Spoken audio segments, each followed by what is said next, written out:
Okay, thank you for tuning back to Jeff Outdoors. Tonight we are at the Workbench.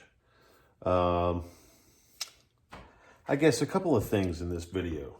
I'm probably not the only one who has this in mind right now with kind of the way the world's going, price of gas, all this stuff.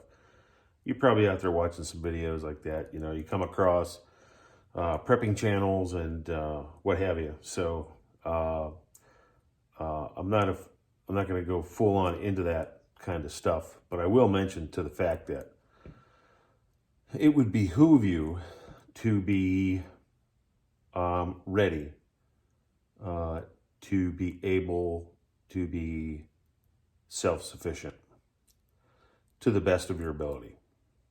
And that's kind of all I'll say regarding that, because a lot of people are in different types of situations that I don't know of, etc. So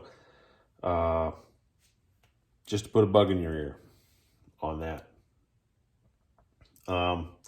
Part of that process for me is what's going on right now at the Workbench. I'm at the Workbench that was built by my grandfather in 1970. I refurbished the whole thing in 2015, the fall of 2015, and it looks much different than it used to. So just a quick snapshot here. You can see, so if you can kind of see this wood here, this wood used to be a thick layer of brown varnish that my grandfather put on years ago, 1970. This sat out in my barn out back for 30 years and was really never used to the extent of its capabilities when it comes to what workbenches can do for being able to work on things, etc. So I refurbished it in 2015. I pulled it out of the barn. My dad was here at the time, and if you're not familiar with my channel, thank you for tuning in. I hope you like and subscribe. But what I have going on here is I've lived here my whole life, with the exception of a short stint in college here in Ohio. We do live in the Amish area of Ohio, so we're blessed to have some resources otherwise we would not have in a lot of areas around the country. So we kind of have a 45-year homestead going on here. I could walk around this property and tell you stories for weeks on end, probably months on end, about me growing up here. But anyways, so I'm at the Workbench tonight, and I'm doing some prepping, so to speak. Like I said, it's important to be self-sufficient as best to your ability. So let's take a look here and see what we got going on. If you've watched some of my other videos, I do some gardening. I make maple syrup in the spring. We have a great time here on the homestead. I do have, part of the other self-sufficiency is oil lanterns. So I have tons of these around here that we use. We will do like a non-electric night, right? Just don't turn any lights on. Use your oil lanterns or candles or something.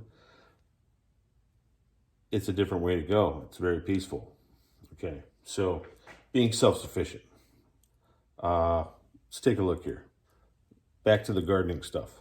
What I have here is a vintage, antique, new to me, old garden cultivator. And what I'm doing is I'm kind of starting a refurbish kind of process on this thing. So you can see here, I'm working out these cotter pins. I'd like to change these out. They're pretty rusted. But this thing here I got for $25 at the from the Amish today, and let me just bring this up here. So what this is this goes along. Okay, you push this, and I took 2 of the tines off, but it has 5 tines. These are kind of bent from me screwing around with it earlier today. But it has the tines there, and you push this along, and these tines cultivate your soil. Plus you have the addition of the rotating blades that have this teeth on here, So you kind of have 2-in-1 kind of great addition to the garden, and it does not require any gas. So if you're worried about gas prices right now, this would be something you would want to look into to be self-sufficient, and especially when it comes to gardening, because you know, gardening is quintessential to a self-sufficient lifestyle, and that is going to be really important, especially with see, now that I've been going around with some of these bolts and just testing them and making sure the nuts are not seized up. So that one seems to be pretty good. I took those 2 tines off, like I said, so I'm probably going to get back to these. I'm going to take these off, and I am admittedly pretty much a John Deere guy. So I'm going to paint this John Deere green at some point here over the next couple of months, whatever I can get to. I've got a lot of rust to clean up here, but I think it'll be worthwhile. And if you're not a John Deere guy, believe me, I love the Farmall. I love the Farmall stuff too. There is a Farmall tractor. It's an MTA torque amplifier. Farmall, 1954 Farmall, for sale, not too far from here.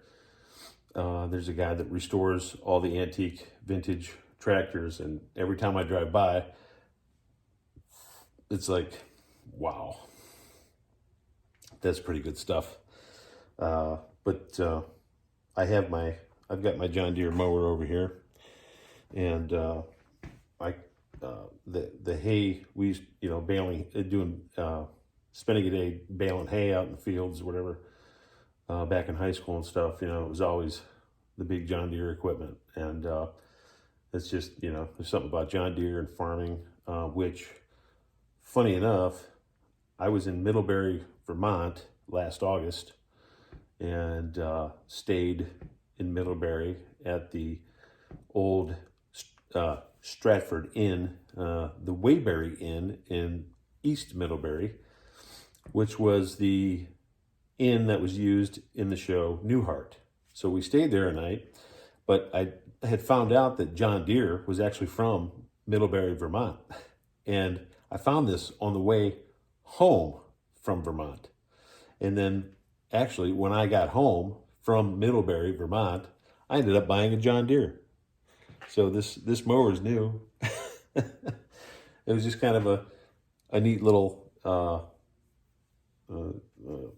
occurrence after I had spent some time up there in Vermont. So actually heading back up to New England this August. So New England's my second home. If you go back through my videos, you'll see the maple sugar houses that we visited last summer, and we were up at the Bond Trap Lodge in Stowe, just outside Stowe, Vermont, which is beautiful up there. And I've got family that just moved to northern Vermont, so that's cool too. Lots of moose up that way. So, but anyways, and I do have my main hat on again. This is my main hat. I wear this almost every day. It's a comfortable hat, and you know, I love Maine. I love the state of Maine, and hopefully I'll retire there someday. Things are going pretty good here in old Amish country, Ohio, but you never know. So I'm going to keep working on this, and just as a kind of a last view You can see the rust and everything. It's got this old vintage patina on it, whatever you want to call it. But I'm going to try to get this cleaned up as best I can, get it painted, and maybe I'll show you the outcome. So that's what's cranking here tonight. Would love it if you hit that thumbs up. You hit the old like button, subscribe, and we'll show you more about Ohio, Amish country, show you what we're doing here. We got a lot of stuff planted this year. And I think the harvest season is going to be pretty good. So we have lots coming up. I'm going to tell you, if you're sitting around and you're bored, there is no reason that you should ever be bored on planet Earth. There is so much to do. Just go out and do it. This is Jeff from Jeff Outdoors. Thank you for tuning in. We'll see you on the next video. Like, subscribe, and be good. Giddy up.